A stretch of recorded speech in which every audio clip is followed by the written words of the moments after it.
Hi hello friends, welcome back to our channel.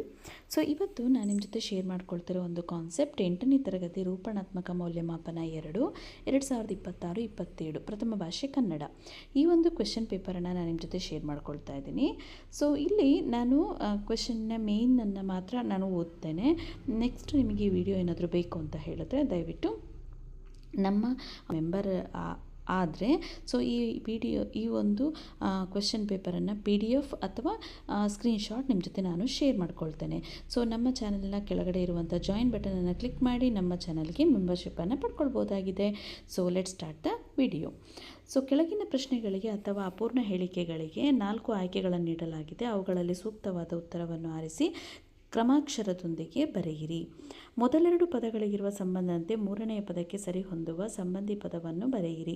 ಕೆಳಗಿನ ಪ್ರತಿಯೊಂದು ಪ್ರಶ್ನೆಗಳಿಗೆ ಒಂದೊಂದು ವಾಕ್ಯದಲ್ಲಿ ಉತ್ತರ ಬರೆಯಿರಿ. ಕೆಳಗಿನ ಪ್ರಶ್ನೆಗಳಿಗೆ 3 ಅಥವಾ 4 ವಾಕ್ಯ, ಕವಿಯ ಜನ್ಮಸ್ಥಳ, ಕಾಲ, ಕೃತಿ, ಬಿರುದು. ಸೊ ಇದನ್ನು ಬರೀಲಿಕ್ಕೆ ಕೇಳಿದ್ದಾರೆ. ನೆಕ್ಸ್ಟ್ ಗಾದೆಗಳನ್ನು ವಿಸ್ತರಿಸಿ ಬರೆಯಿರಿ. ನೆಕ್ಸ್ಟ್ ಸಂದರ್ಭ ಮತ್ತು ಸ್ವಾರಸ್ಯಗಳನ್ನು ಬರೆಯಿರಿ. ಲಾಸ್ಟ್ ಕ್ವೆಶ್ಚನ್ ಮೇನ್ ಅಂದರೆ ಕೊಟ್ಟಿರುವ ಪ್ರಶ್ನೆಗಳಿಗೆ 8-10 ವಾಕ್ಯಗಳಲ್ಲಿ ಉತ್ತರ ಬರೆಯಿರಿ. ಇದಾಗಿತ್ತು ಪ್ರಶ್ನೆ ಪತ್ರಿಕೆ. ಸೊ ಇದಕ್ಕೆ ನಾವು ಉತ್ತರವನ್ನು ಕೂಡ ನೋಡೋಣ ಫ್ರೆಂಡ್ಸ್.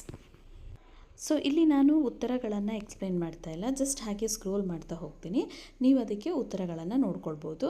ನಿಮಗೇನಾದರೂ ಇದೇ ಕ್ವೆಶ್ಚನ್ ಪೇಪರ್ ಏನಾದರೂ ಬೇಕು ಅಂತ ಹೇಳಿದ್ರೆ ನೀವು ಇದೇ ಕ್ವೆಶ್ಚನ್ ಪೇಪರನ್ನು ವಿಡಿಯೋ ಪಾಸ್ ಮಾಡಿ ಬರ್ಕೊಳ್ಳಿ. ಅಥವಾ ನಮ್ಮ ಚಾನಲ್ಗೆ ಮೆಂಬರ್ಶಿಪ್ ಆದರೆ ನಾನು ಈ ಒಂದು PDF ಅನ್ನು ನಿಮ್ಮ ಜೊತೆ ಶೇರ್ ಮಾಡ್ಕೊಳ್ತೇನೆ ಫ್ರೆಂಡ್ಸ್.